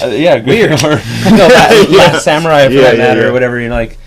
Was that Last Samurai? No, that was what was the movie he did? What did James Mangold do that he got big off of? I think Girl Interrupted put him, because I think that did really well. Interesting. but I don't know if he. I was thinking maybe he was. He did 310 to Yuma. Yeah, that's it. That's which was like kind of like oh shit, who's this guy? Like kind of on the scene, like pretty solid Western. It's awesome. Like two great actors. It's pretty awesome. Then oh shit, that dude who did 310 to Yuma is doing Wolverine. And then I remember when actually the X-Men Origins Wolverine movie was directed by. That other indie David, or what was his name? The dude, he did that like African movie that everybody was like like this dramatic like indie. This is Wolverine Origins. Oh, he did Walk the Line too. And Walk the Line. Oh, okay, yeah. So anyway, like, I guess my point is like, oftentimes like that's the draw. Like this is the person directing this movie, like this classy indie director. So we're gonna bring some depth and some taste and sensibility to this project. And a lot of times that's like maybe because of studio pressures or just the way that the script is written or whatever. Like X-Men Origins, obviously, like no matter how. He also did that. Yeah, see, Copland, James Copland. I never saw Copland. Oh, dude, so good. And that's really? right. You haven't? Oh, that movie's amazing. Really? Yeah. Okay. Definitely watch that shit. One of Sylvester Stallone's like best ever performances. I'll say I talked a lot of shit, but this is actually probably the best. Might be the best video game movie. Maybe outside of the first Mortal Kombat. That's just because that's a special place in my heart. Oh no, that's a solid film. Yeah, yeah. Except for the weird so you're talking about yeah, that was Fuck weird. that. Yeah, You're but talking about Assassin's Creed? yeah, Assassin's Creed. Yeah, It's the potential to be I mean, it's looking like Possibly. it's I mean, going what to be else do like you the got? best, most serious. Like Resident Evil, there's been like 7 of them, they but suck. they're all terrible. Tomb Raider wasn't that good either. Yeah. My other choice would be Silent Hill. So I liked Silent Hill. Silent Hill is great. Silent Hill's a good now movie. comparing it to the game, Mitchell. it does it does lose some things. Yeah. But I think if like Silent Hill just came out as a movie, that'd be like a solid fucking horror film. Yeah. Like if they're Yeah. But I think it's Essentially what for it the was, game. yeah. Like it's. I thought it was really good, like basing it off something that can pretty much go anywhere, and it's got all this occult shit in it. And like, you know, then there's a lot of weird creatures and shit in it. Like, I've never seen those things on screen before. Like, besides playing the video game, I can't like. I always want to talk to people who don't play video games just to see what they think of Silent Hill. Right. Yeah. Because everyone, like, I'm comparing it to like. I've seen it and I don't play video. I was like, did you like it? Yeah, I thought it was awesome. See? But I also yeah. really like horror and scary movies. Yeah. Like, because I had no knowledge of like the video games. I had no concept of what they are, or like any backstory about it. I just went into Joey was like, you have to watch this movie or we can't date anymore. Damn. So So Joey likes that movie. Yeah. All right. I don't know. I thought it was cool. I really liked it. Yeah, I like that movie a lot. But yeah, like that's one of my favorite video games. I always like Mortal Kombat also because I saw it. And I was like, I don't think I haven't seen the Silent Hill movie. you should watch it. It's good. Right. Did you play the games? I only played a little bit, man. I was more of a Resident Evil guy. Yeah. I always stand behind. Love Silent Hill. I'm not against it. I just never really. I don't know. Just never was my thing. I always stand behind the Doom movie. Doom was just funny near the end. It was funny the way he got so fucking aggro. What I liked about it was like, you know, they had a small budget and not a great script, but they had a pretty good cast. Carl Urban had The Rock, you know, a couple other superfluous characters and stuff, and it was like it wasn't like the Space Marines in hell that I would have wanted it to be, you know. But what they could do with that, I thought it was a pretty decent low-budget sci-fi movie for a few reasons. One, like, I think going into it, you assume The Rock is going to be the main character, the, like, main protagonist, but he actually ends up being the main antagonist. Yeah. And Carl Urban's character, who, I forgot what his name is, he has a really cool, like, code name, like, I forget. The Reaper or something like that, you know, like, and they call him by that. You know, it's very video gamey. I mean, this is just before the era where movies like this were starting to get a little bit more thoughtfulness. I saw it in the theater. I did too. Yeah, I did too. And when it came out when we were in Savannah, we probably all saw it fucking together. We all saw it together. Probably like 2003 or something. Oh shit! They made a Doom movie. Yeah, let's go see. I also love how they went to the lengths of doing that first-person sequence. Oh yeah. But not only that, the first-person sequence was, in actuality, an extra life, second life. It was very video gamey, and Carl Urban's character dies ish, you know, and he has this like serum, I forget exactly what it is. He stabs himself with the serum or whatever, and it gives him this like super aggro, I like forgot extra, about that. It gives him an extra life, and that sequence, I mean, is pretty good. It's like a shining moment in the movie, and the last end fight scene ain't too bad. Like, I think it's a pretty solid sci-fi Saturday. Better than Saturday Mortal Kombat afternoon. 1. That's the question. No. But if Doom was not close. called Doom, that movie we would all love it. It would be cool. Right. It would be like, oh shit, what's this weird sci-fi movie cool. called whatever with these actors in it? There was that one. Great. There was that one shit storm of a movie with Guy Pearce that came out a while back, like the Lockout? space prison Lockout. Yeah, That movie's terrible. So bad, you know. But John Carpenter sued and actually won that lawsuit. Yeah, because it's like so a rip much off Escape from New York. Escape from New York. Yeah. But it has a very similar tone. I was reminded a lot of the Doom movie when watching that. But it's just like if you put those movies side by side, like you would pick Doom any day of the week. You know what I mean? I'd watch Doom again. I'd watch it right now. I love Doom. We should have watched Doom instead of fucking Turtles today. We should have watched. You got me all excited to watch Doom again. That should be our next one. So easy to make fun of, though. Yeah. I mean, I would have made fun of Doom. It's not that great of a movie. You can. It's not. That's the good thing about it too. Is like it does have those moments where you're like, come on, fucking please. I mean, my biggest beef with that movie is there was not enough hell. Yeah, exactly. Come on. Should be more monsters and shit. Yeah, more monsters. I mean, it's fucking. It's Doom. That's I wonder what the creator of Doom thinks of that movie. Probably hates it. Probably not into it at all. Yeah. There'll be. I wonder. The newest game was pretty awesome. Yeah, it was great. Yeah. Oh, yeah. It was great. I still gotta get Did you it. finish it?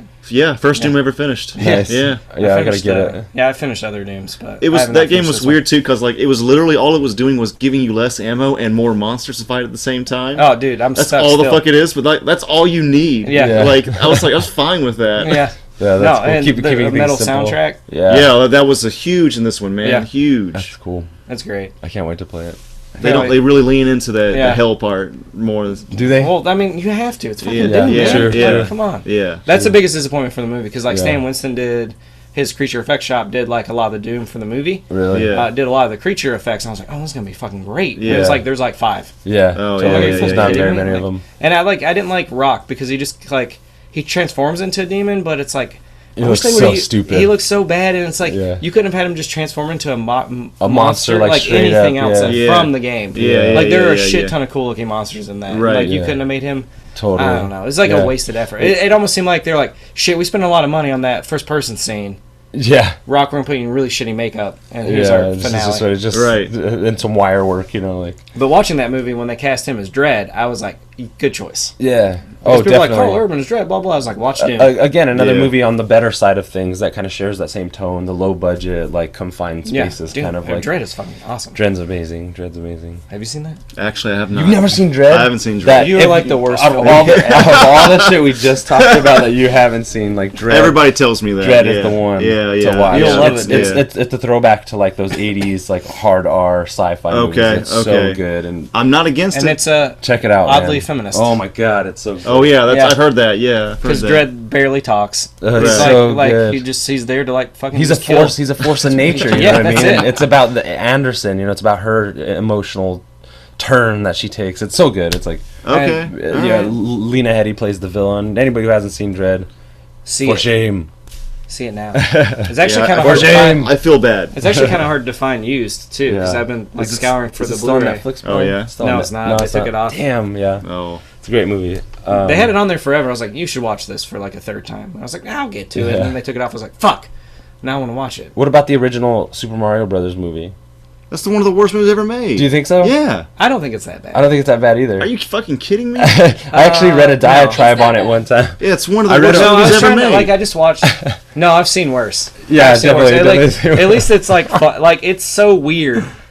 That's why I like it, because it's so weird. Because it's like is. it's like an alternate universe Super Mario. There's a diatribe you can find on the internet. Some blogger wrote one time, and he breaks down a whole scenario. I forget what it is. I can't recall, but you could probably Google it. Google it. Goo-goo. Goo-goo it. Google that shit. Goo-goo. I like the goo-goo. But what was I talking about? Super Mario But this Brothers dude, he movie. breaks down the whole movie, and he's just like, "This is actually a fairly accurate representation of the world set up in Super Mario 1 and 2." And he goes on this whole thing, and I'm just like, "Actually, you go back and watch it, you're like, actually." But it's got a special place in my heart. I think. I mean, I saw it's that in so the theater. It strange. was like- It's so I saw the theater when I was a kid. I didn't like it. It's so I strange. was genuinely excited Yeah. for it, and I was let down by it. my but least why favorite. don't we should watch that too? Yeah. Yeah. Oh, We should do a watch list all of this movies. shit, yeah, like yeah. video game We movies, have and watch to. them, and Yeah. then record our. my like, least guidance. favorite part actually of the Super Mario Brothers movie was Toad. Like that was one character that I would have wanted to see be represented more, like better than they did. It was just some bumbly, dopey guitar player, and then he turns into a Koopa, whatever. I just don't think it should ever be live action. Like Pixar True, should do right. the Mario. Oh, yeah, movie. no, I mean, or but the DreamWorks animation. But the fact or that they somebody. did it with John Leguizamo, Oh. and like it was such a weird era of movies. The only where scene they're I just throwing. the They scene won't- I remember the they won't- most is what's your name, Mario. What's your last name, Mario. Mario, What are you, Mario? Mario? Yeah. Who are you, Luigi? Yeah. Oh, you Luigi? Yeah, like the no, Mario I'm Luigi Brothers. Mario. They finally that's, broke it down. that's the only scene I remember as a The kid, best. and Yoshi looking so fucking terrible. Mario, and Luigi Mario. Oh, and that stupid ass Goomba guy too. Yeah. That, Yeah, other than they that, were- I don't remember much. It was like a lot of it. I think you need to rewatch it. it. I think you'll have a new appreciation. A lot of for it the is weirdness awesome. of it. A lot of it is awful. Dude, it can't be good. There's But- no way. I mean, it's not a good. I have no point going. Yes, everyone should watch this movie. It's Criterion. fantastic. Yeah, Criterion. What does Criterion do? Criterion sleeping. But like, it's just like what Stephen was saying. they don't make movies like this anymore. They don't make weird shit like this anymore. It was like a throwaway. It almost seems like when I see movies, they don't like get properties this wrong anymore. When I see movies like this, I always think it's like some kind of money laundering scheme for organized crime or something. They're just like, just put it out there. We're gonna get all this money like filtered through the fucking thing, you know? Yeah. Nintendo has not done any movie since then. Yeah. No Metroid movie, nothing, because they had such a bad experience with that movie. Yeah. Yeah. I wonder if ever they will. Metroid movie would be dope. Can you imagine Metroid live action or animated? It's happening right now. Yeah. Dope shit. That would be dope. There's a really good like fan film that was out early last year, I think. That starred Jessica Chobot of Nerdist. Oh yeah. She plays Samus. And it's pretty cool. You get a whole like little sequence of her in the suit and everything, and outside of the suit and the ship. It would be great. You got a Ridley female Scott protagonist, fully covered. Yeah. Completely covered. Yeah, like it's like cool. You see her. You see the feminine eyes through the visor and the like big bulky. You know, like you get good Metroid moments in this short film, and it's approached very like Ridley Scott-ish. That's when he's having. You know, actually, the Japanese guys that made Metroid. I mean, they obviously watched Alien. Yeah. Like they loved Alien, and that's why that last boss is named Ridley. Yep. Yeah. Yep. So completely based off of that. So the short film's really a good watch. It's awesome. They do a pretty good job. Like that girl can't act really that well, but it's pretty quiet, you know. Yeah. But the overall overall tone and everything. Yeah, is it's good. like, you know, people want to see that. Like there's like Metroid has such a huge fan base. You know what I mean? Like, it would be huge if they made it. Pretty much everybody who is like, I've never beat the game. I need to, you know, like I would love to, but like I think it's like those Metroid fans, like most Metroid fans are like, that's like their diehard fucking like. Super Metroid is one of the best games of all time. Yeah. I mean, basically, it's hands down. You know, I heard the GameCube versions were Metroid Prime and stuff like that. I actually haven't played them. Really great. I've looked at lists online and shit. Like those GameCube ones are very highly regarded. The ones that I like the most, Super Metroid, and the ones on Game Boy Advance, like those were absolutely incredible. One of my good friends is a diehard, and he swears by the Prime games. Those two. Oh yeah, I played the first one. First one's great. You know, if the new Nintendo does that, then it's like, they got to. They're gonna. It's this next gen. They're gonna do another Metroid. But you know, it's like huge movie, man. That could be a great movie. It would be a great movie. You know what they should do? Castlevania. Castlevania would be cool. Yeah. I mean, they're sleeping on so much of this. I know. Video games are the next wave, you know. Like we have all this comic book stuff. Once people get sick of buying comic books and sick of seeing people in the mask, somebody like Guillermo del Toro is going to be doing Castlevania or something. Yeah, something like that. Like they'll get to that point where here's my shit. And then hopefully video games will fucking start getting good again. You know, there's been good video games. There have been. Stop complaining. I know there have been, but there's, you know, I don't know. That's a whole other talk. But you just pissed at No Man's Sky, or what? I'm no. It's like all the games I played lately they're just like they're better looking versions of games I had on PS3. You know, they're better, they're faster running versions of shit you had on PS2. Even, you know what I mean? I think we're at a place now, like the advent of VR. It's just we're kind of like biding our time with this certain type of toy. It's sophisticated, it's nice, it's fun. You know, like I still always will probably do that. But I think once VR is in everybody's home, it's going to be. You know, I haven't been too excited about VR actually, to be honest with you. Yeah. But I was talking with Johnson the other day on Facebook Messenger, and we were talking about Ace Combat and PSVR. Yes. We would be like, oh my fucking god, look around the cockpit. Crash! Oh my god. Immediately, the first thing I do, take off, I'm going to kill myself. Yeah, I would love all I want to do is a PSVR Ace Combat, Yeah. and I want to have Highway to the Danger Zone playing in the background. I never leave my room. What are your VR dreams? Yeah, that's my number one. I want a spaceship simulator where you're like flicking text, on what switches. Why haven't we done Superhouse podcast in a while? Listen to Danger Zone and playing Ace Combat. I'll set it up for you guys, but I gotta go do something. Exactly. Girlfriend moves the camera over. Yeah. I knew the second songs on repeat. I knew the first time I used my Google. Hit that again? Turn it up a little bit. I knew the first time I used the Google hard cardboard, the Google Cardboard. Google Cardboard. that shit was for real. Just having that little, like, the little stereoscopic lenses and everything like that, just doing, like, looking around, like, the crudest graphics and everything, I'm, like, totally immersed. almost totally. There's like a little horror. Head tracking is like the biggest thing, though. Yeah, It's so fluid. Well, anything. That's why the cardboard was so cool, because it uses the gyroscope in your phone. Oh yeah. And so it's like it does the trick, man. Like there's a couple little horror ones there. You don't really play them. You just look at stuff as it unfolds. Right. And they're scary as shit. You go like you actually like feel a presence behind you, and then bam, it's some like scary little kid, like ghost or something. I don't want that. It's creepy. Like you think about the I have a heart attack. The new Silent Hill VR. Right. I would have to play it. I have to. Never find you again. Yeah. No, you find Maddie. He's just like his beard is completely white. When you die in the game, like the dude in Seven, like ooh. When you die in the game, you're gonna really die just from a heart attack. Yeah, probably. I'm gonna like walk around the corner and there's gonna be a pyramid head, and I'm gonna go no. Yeah, I can't, like there's already people. Like sometimes I'll watch the Twitch live streams of people playing Outlast on Oculus Rift or something. Yeah, and like hardly ever does anybody can they get through that game or even through the level that they're in. They're like, nope, fuck this. Nope, really? Yeah. Nope, really? No.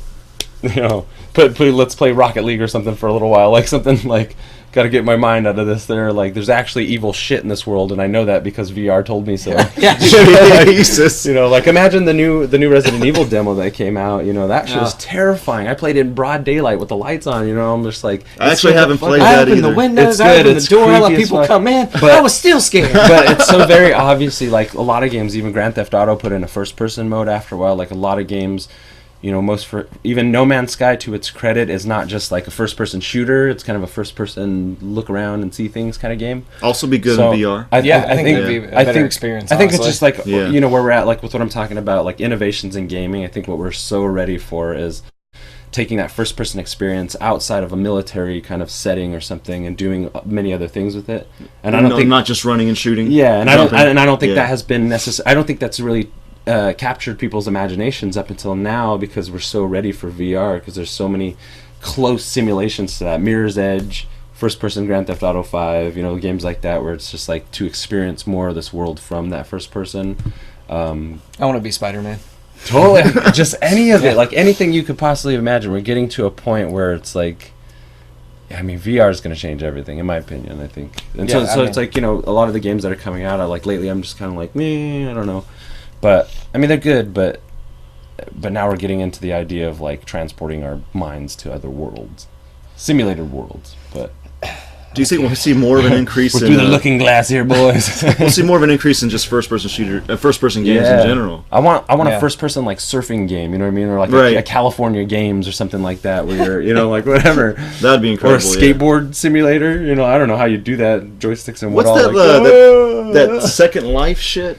You know what I'm talking about? Yeah. There's probably going to be a VR version of that as well. There's something out now, I think it's on the HTC Vive. It's kind of like, remember PlayStation Home? Yeah, it's kind of like that, but it's a VR thing. Like on some of the Twitch live streams, you can see these dudes, like they're in VR and they're like talking to other people, but they're talking like their avatar to another avatar, and you're just sitting there having conversations with people. It's a social media thing, you know? Yeah. And there's a couple that are really funny, because like a dude will go on and like hit on girls and stuff, and then he'll end up running into like a 15-year-old and be like, "Get me out of here!" And he's struggling to get out of the VR sequence, and she's like, "What? What's wrong?" Or like, you know, it's like just weird shit's happening. It's like a movie. There was one, I was watching this dude. He was like, he's just such an asshole in his VR, and he goes visits people, and he's talking to this guy, and he's just like, "What are you doing right now? Jerking off? How often do you jerk off?" He's just being an asshole, and the guy is just like, "Well, not regularly." And he's like, "Really? Why not? Like, I mean, it's normal for everybody, isn't it? Like, you think?" And he's like, "Well, not when you're paralyzed." And he's like, "Oh shit, get me out of here!" Jesus. You know, it's just like setting up these strange, like, we're getting to this place where we're connecting with each other in these like strange, in these video game worlds, man. It's like, I just started reading Ready Player One, you know, and it's like, we're getting close to that. Are you reading that shit? Not yet. I'm gonna get on. Well, I'm sorry. By reading, I mean listening to. Oh yeah, listen to it. You got Drive everywhere. Yeah, audiobooks. Yeah. How much is it on Audible? It's free with Amazon Prime. What? Really? Yeah. Or you get a trial. You have no excuse now. Yeah. I did not know that. Yeah. Or some books are free with Amazon Prime. I'll be back. Yeah, I'm going right now. Something like that. Just listen to it. Amazing. Or you get like a free trial or something with Amazon Prime. But you can listen to like 3 books before they ask you to pay. Okay, yeah. I think it's like $15 a month. It's like a Netflix. It's a little pricey, yeah, but. Oh, but it's like unlimited though. Yeah. But it's cool. Like, and a lot of times you can go on YouTube and find the audio books and rip that audio. I will. Look, it's on my radar. Yeah. I'm gonna get to it eventually. Will Wheaton reads it. Do you think that like I just had this thought while we were recording this, but do you think that there will be like a version of Tinder or something on VR? Oh, like, yeah. Let's say there's a virtual setting where you go have coffee in the virtual world. Yep. This doesn't seem like it's that far off. No actually. way. There's already a huge push in the VR porn industry. You know, like porn and even just let's say in like 5 years we're gonna have people like having their first date online. Yeah. Like let's like the version of like chatting with somebody. Well, there's like a text. They're already and then now it's gonna be like a VR version. For a first date or something like that. That's going to happen, man. I know, I don't want it. They're already developing, like, peripherals to be used with, like, remote sex. Oh, really? Like, this is, like, this is full-on beginning industry. You know, yeah. You know, in the true Superhouse fashion, let's get into it. Their peripherals, like, you could have a mold made of, like, your girlfriend's genitalia or some porn star that you really like and pay a service to that porn star where she's wearing some kind of sensitivity reading. So what they're doing is, like, the animatronic vagina that you would have on your end or vice versa would be somewhat, or it would emulate the natural things that are happening in the body of the woman from a remote location. She's using it at the same time that he's using his device. Yeah, so you would be feeling the way that her body is actually responding to that other peripheral through like, it's fucked up, man. It's like we're getting this is like some Blade Runner shit. Like, Lord Jesus, come back, take us on. It starts with these peripherals that you wear, you know what I mean? Goggles, gloves, you know, like a fucking harness or something. Yeah. But then as time goes on, the gloves are going to be removed, the peripherals are going to be removed and put into its own thing, you know? What are you doing to me? That's my robot. What's going on? What's going on That's here? your robot. That's my robot girlfriend. We don't know what. I need to explain this metaphor. No longer just a peripheral. These are my VR dreams. I'll put her away. But anyway, you see, like, that's very nice. She was I'm not the only one that sees that coming. You know what I mean? Like, VR is going to change everything for everybody. It's like they're going to have gardening simulators for grandma. You know what I mean? She's bedridden. Gardening simulators. I love how we whatever, went from sex to grandma's garden. It's so Oedipal. No, oh god. Oh man. You know, it's just. Do you think you'll be able to still swipe right as well? Like with the thing, like, okay, I'm done with the state. Like this. You're gonna nod. Next person. You're gonna nod or shake your head. And then like if maybe you know, yeah, with the remote control at home or whatever, you go like this. We're on the cusp here, you know, like we're in for some weird new shit. Frontier, some weird shit. It's gonna get weird, and it's just at the rate that technology develops. We're gonna get weird with it. Of course we are. Well, here's the other thing. Like, imagine when you have the non-clunky VR setup that you can go out, like wearable VR outside of your home, outside of your entertainment system. Imagine the potential for what we can do to our perception. You're still going to work, you're still clocking in, you're still driving, commuting and stuff like that. We're already picking our phones out of our pockets every 5 seconds anyway. Once the phone gets, once they can fit it in a nice, wearable pair of glasses like that, people are going to be like, you know what, I decide I want to see dragons today on my way to work. You'll be able to see fucking dragons flying across your thing. It's good. Like, how will that, imagine kids growing up with those kind of options for their augmented reality. Like, what? It just sounds it's cool, but also scary. It's scary. Like we grew up playing a lot of video games, but that's a whole other level. You know what I mean? Like, our parents were complaining that we were always looking at this screen here. Yeah. But now it's just going to be the same thing, but it's like everywhere. Imagine something weird about it. Imagine, so I'm just going with it, but imagine you like, you meet somebody on the street or at a bar or something like that wearing like day-to-day augmented reality peripherals, and they can affect their appearance. Like, I love their avatar. Whether or not you've actually seen so much of their actual physical body, like, that's probably far, far off from now. But I mean, unless it's in Reddit, you got to think about, like, at the rate that people get on like dating apps and Match.coms and stuff like that, or meetups and group ups and stuff like that. This is just another way that's embracing our not dependency, but the inclusion of all this like technology in our day-to-day lives and stuff. Like, right now it's just a fucking phone, but at some point it's gonna jump out of our pocket and start walking next to us. these are my VR dreams. Wow, that's my VR nightmare. Yeah, I don't want it. You don't want like a little Metal Gear like assistant dude, like go get me my fucking. Oh yeah, no, I want that. Yeah. Go get me a beer, please. I don't want to have to get put on a device. Would to you have like a date one lump with or someone. two? You know, like. I saw this video today. Actually, it wasn't a robot type thing, but they had developed this suitcase that follows you around. Yeah. And I want a little. It'll track you. It'll track your body somehow, and it just follows behind you like a little assistant. You know, because like as you walk wherever you want to go. Yeah, one thing I think about is like you had like these. If we're thinking in terms of the very beginnings, or I'm just going to go off here a little bit, but the very beginnings of like AI as we relate to it, like singularity and stuff. If you think about these brains and they're most fetal as these computers that we've had, the evolution of them is taking them from our desktop into our pockets.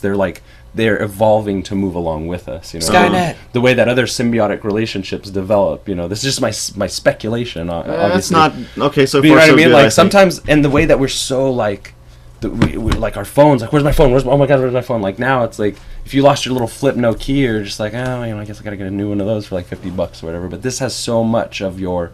You know, it's an extension of your brain. It's an extension of your wallet. It's an extension of your expression as a person. It's like, you know, they're so integral to our daily lives now.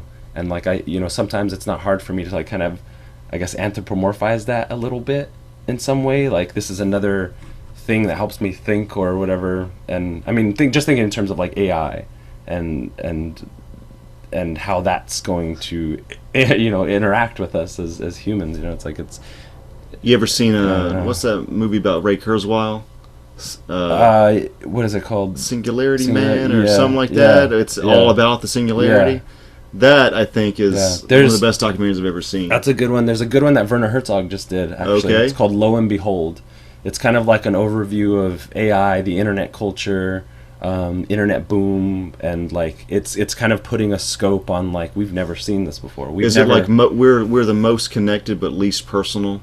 Yeah, with each other, like stuff like exactly. That, like themes like that. He talks about the dark side of it, you know, like trolls and stuff, and how that can lead to a lot of people committing suicide and stuff like that. Like just how the overall inclusion of like advanced technology, how it's come into our lives, and how we interact with it as humans, and you know we're just like this is like a vast new frontier as human beings. We've yet to run into something like this before. Like this is almost like the alien invasion that we keep thinking about or whatever. It's every single person is addicted to their own smartphone. Yeah, and like we've invented this device that makes people look forward to red lights. Yeah, that we would never have thought of that before we thought of this device. Like do you do that? You do that, right? Yeah, where you're like, I try not to get on my phone. At a red light, I do. I'm pretty good about putting it back in, of course. Yeah. But like, if I'm at a red light, I'm like, oh, thank God I have a red light right now. Change the music, find a new album. Yeah. Not even just text, just like do all the other shit you got to do. And now they make it so much easier. Like you just say, "Hey Siri," and like play this thing and do this thing. Yeah. You know? So now it's about like comfortability and how we can do this. Because I know for a fact, like you know, like most people, like we're sitting, our posture is being like so fucked by. We talked about this before. By the way we're looking down at this thing's like as soon as we get, you know, like it ergonomically adapts to our our bodies, you know. And right now we have these big clunky VR sets, but the technology is advanced enough so the simulations are real enough for it to warrant a lot more R&D. You know, so I'm just waiting for like the glasses like, you know, like you got on now. Just slide them on. You're walking your daily life. You know, you're like going through your whole Facebook thing. Like, you can use looks now through like HTC Vive and all the Oculus Rift and stuff. There's different technologies being developed to where you're controlling things with where you're looking, your eyes and stuff. You know, you don't have to like touch anything anymore. It's like almost as if you're controlling it with thought. You know, it's pretty close. Right. And like once we integrate that this again speculatively, like integrate that technology into like things like email and messaging and communicating, when we have like a little earpiece and an eye thing, you're sending texts to people using your eyes. You know what I mean? However that may telepathy type thing. It's near telepathy. It's augmented. You know, it's cyborgs stuff, but it's like it's attaining these abilities that we would see in sci-fi. We're gonna start fucking putting shit in our bodies and sewing shit into it. It's crazy. Weird. I mean, there's obviously going to be a lot of people that don't adopt like that kind of technology, but it seems like like everybody's got a smartphone now. You know, like the boom. That's the thing. Like with video games, it was always like kind of a niche. It's bigger than ever now, of course, but like it was kind of like only certain people got really addicted to video games. Yeah. almost every single person on this earth is addicted to their own smartphone. Yeah. Like they've really tapped into something that this, the social aspect of our brains, like. Yeah. Even the watches. Like at first, like you think Apple Watch and stuff like that, I was like so sure, like such a fad, such a gimmick, it's gonna flop or whatever. And the first generation did kind of like just because most people couldn't afford it. But you start seeing all these other different companies that make watches, and they look great. They look like a real watch. But then like all of a sudden, like being next to one of my friends who has one. I just see his watch out of my periphery if he's checking the time or whatever, but what he's actually doing is checking his text, emails, like setting up music to listen to later, and it looks sleek, it looks good, and it's just like, holy shit, that's like so integrated, and it's taking it away from like having to pull it out, look at it, or whatever. It's just like so much work. Yeah, I mean, I'm so and not that it is, but like it's just like it does with the way that things move so rapidly nowadays. It does kind of like you're thinking more in terms of like I'm not losing this amount of hours or minutes, like I'm losing milliseconds here. Like there's so much going on so fast that this technology is helping us to like. Well, whether it's helping us, it's getting us in the flow of like being on that same pace with how quickly things are moving now. The age of information, you know what I mean? It's like. It's too fast. Yeah, it is. Too fast for me. That's why so many people are so concerned with like immortality or lengthening the human lifespan or technologically augmenting our bodies in order to whatever and so. All I want to do is be able to store all my movies in here. There's a little USB port right here, and just like if you Johnny Mnemonic. If you could upload your brain to something, oh yeah, you would. Yeah, if there is like discounting any kind of a religious or spiritual side effect therein. Yeah. If it's just about like downloading my personality, like who I am, like downloading who I am into a machine, I would totally do it. Maybe, I don't know. I'd buy that. Yeah, yes, I do. I forgot Stefan. I need him again. Like my fantasy is to. You just read me my stuff. You read me my text. Then. My fantasy is to download my brain or like the essence of who I am into like a core of a starship where I have all these surrogate starship minions and we just planet hop and explore. That's your dream? That would be cool. I mean, I'd personally like, I think a spaceship. I think we're meant to die as humans and stuff like that. I think we get this experience for whatever. So it's kind of, it's kind of arrogant, I think, to like want more or extend the life like away. But hypothetically speaking, technologically speaking, if I could do it, I think that'd be cool. Because in space travel, just, I don't know, it could be cool. You could drop on these planets and have these robots that do all these things for you, and they're not frail. It's not the frail human body anymore. I joke often about like every now and again, like if I bump my elbow or something like that, I'm like, God, I can't wait to be out of this body. You know what I mean? Like, whether that's a spiritual, transcendence of some kind or some kind of technological advancement. Just jokingly, I'm just like, it's so clunky, it's so inadvanced, it's so frail. You know what I mean? Like I can't go to space, and I want to so bad. You're the Borg. Yeah, exactly. Yeah, I know. These thoughts probably do come with a price. Yeah. But anyway. We're just talking hypothetically here. Awesome. What else we got planned? The new Nintendo system. Oh, the Nintendo Switch. Yeah, we could almost make this section unto itself. Sure. What do you think? Yeah. Want to take a break? Yeah, we can break. Oh, Lord. It's break time. This light. This is definitely one unto itself. That's good stuff. Well, get out of this thing. I need to stand up. That's what I need to do. Yeah, right? Oh, Lord. Sorry. Press 5. Oh, good convo. I guess we'll just keep recording on the Hangouts. Because then you have to start a new one or whatever. Yeah. Just edit it. I'll edit between it. Can we take a nap? Wake up. It's like a job today. It's pretty good. We got probably like 3 episodes out of this. Yeah, we did. Doing this. Yeah, but it's good to take advantage of you guys being here. I know, it's if we did awesome. nothing, it'd be like... Yeah, I think about like whenever you watch like IGN and stuff, and they're sitting like live playing games and stuff. Yeah. I'm like, damn, I wish we could do that. Like just we sit there. could, dude. We totally could, yeah. Yeah. Beers and stuff. It's amazing how big Switch is, man. Twitch. Yeah. I want to start streaming Twitch somehow. Like I don't want to do it the way that everybody's doing it, but take advantage of the opportunity to stream live. Right, if we could all get on it and be playing something together. And it'd be so I think fun. Titanfall we could try it out. Yeah.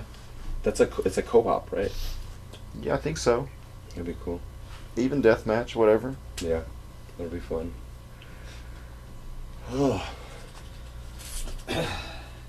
What else is going on tonight? Jumbos? Yeah. Nice. We should film at Jeremy's cookout. Oh yeah, Like just not like what we're doing here, but just like little candid moments. Yeah. Just like after we've had a few. Superhouse crew winds down. Yeah. See me with my tie on my head. I think it'd be good to get Jeremy to like have some conversation and put it up on the Superhouse YouTube. Oh God, Jeremy's hilarious sometimes. He goes off on his little tangents and tirades. What do we think of last Yeah, we all really want Jeremy to get on board, but God, he doesn't want to commit. He doesn't want to commit. And that's the thing, is he doesn't really have to. Like, if he just pops in and like the whole rant thing, Yeah. I love he gets so funny. The state of the world, give him his little John Oliver moment. You know? He already has his own section on the page too, Bowditch Tales. Oh, so really? Okay. We might change the name though. What was his name? Listen to me, you devils, or something like that. Oh, teach them devils. Teach them devils. Yeah. Teach them devils. He wants to change it to that. Is, like, if we can get Jeremy on, we'll get him talking. Yeah. Like, yeah. It won't be for a segment because he'll want to talk about everything else we're talking You're about. Right. Because like, I was kind of telling Kim today, like, when I first got there last night, I was like, oh, this is gonna be weird. Is Bowditch totally different? Yeah. Bowditch, whenever he gets around us, he turns on like the geek. Like he's not cool anymore. Yeah. He's like cool dude Bowditch. He just like turns. I was surprised into, he like, got the game. What? He said he doesn't play games that much He anymore. got it for his roommate. Oh, okay, yeah. But I don't know. I think he plays them sometimes. Yeah, I think Bowditch is like he loves the like lifestyle he leads. Yeah. But he like loves to come back and do the Superhouse and like all that. That's he's always like kind of away. I know. He's always really been leave. that way, but I feel like I get like when Bowditch is out at a party and I'm at a party with Bowditch and there's people there he needs to impress. He's very sociable. Yeah, I don't necessarily care for that Bowditch. Yeah. The Bowditches I love is like when it's all of us around each other talking. Those are the moments I love with Bowditch. Yeah, he was kind of getting geek mode last night. Dude, he was loving it. Like, I don't think he would have invited us to that cookout if we hadn't gone out with him. Right. I don't think he would have had it. I don't think he would have asked us to do anything. Right. Yeah. But I think he was having such a good time talking to us. He was like, yeah, we should do this more. Because I was like, hey, I'm here till Wednesday. Like, we should do something else. Cause, I miss you, and we should do something. And he was like, yeah, like, we could go get pizza or something. And then, then we sat back down, and he drank more. And then he was like, you know what, guys, we just need to have a cookout. And I was just like, I know you want us. You act like you don't, but you do. Yeah, I know. You miss us. Yeah. He's always kind of like a little bit out, a little bit in. Yeah. I mean, I get it, but, I'm just, honestly, even if there wasn't a cookout or anything, like, this is my one moment, I'm just glad I had it again. Right. Yeah, so. Yeah.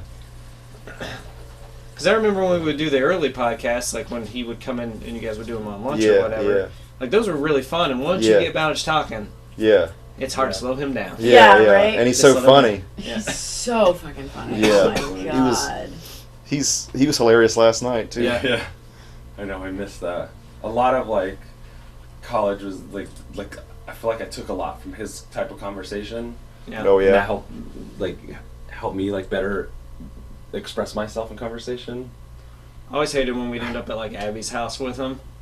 Yeah. Because it's like, Bowditch, you want it, like, and then he would just, like, schmooze it up with, like, the more artsy kids or whatever. Mm-hmm. And I'm just like, damn it. Well, I'll just wait till we get home because then it's going to turn into total geek Jeremy mode and talk about like fucking The Professional and his love of those films. Hey, kitty. Yeah, he told Yukari last night, like, The Professional's his favorite movie. Yeah. I remember I told him I'd only seen The Professional, like, when they edited it for, like, America or whatever. Uh-huh. I was like, oh, yes, and that's all right. And he, like, literally, he was like, oh, there you go. Brush my teeth. Have you seen Leon the See, Professional? you prepped for it. Same You movie. cleanse your palate. No, sir. Yeah. And then, like, we had to watch it, like, that day. He's like, we'll watch it right He, like, now. made you. Yeah, and it's much better. I'd never seen that version because, like, coming from a small town, it's like, The Professional would always come on, like, TNT. Yeah, but I think that's the first time I watched it. So. Those donuts still good? Mm-hmm. No, they become poison. But are we going to In-N-Out after? Or? I mean, I could use some like solid food pretty soon. Yeah, you want to do? Do you want to do switch or after, before? Or? I think we should talk about it. How you think we'll go pretty long? I mean, it's just like one other. It's like our MO. Super. As long as we don't do many tangents. Yeah. What we should do is, Go get In-N-Out. Sit in Andrew's car. Film it. Talk about it. Eat In-N-Out burgers. Okay. That's a great idea. A pretty good segment. That's a great idea. Switch Superhouse in the car. I mean, we can talk about anything else we wanted to after that. All right. I'm into it. That's a hilarious idea. You want anything, Kim? You want to go? Because then I can... I think I would like to shower. Nice. So I think I'm going to stay here and shower. Time to just... Should I stop this? Get out of your hair. So I have a yard in my hair.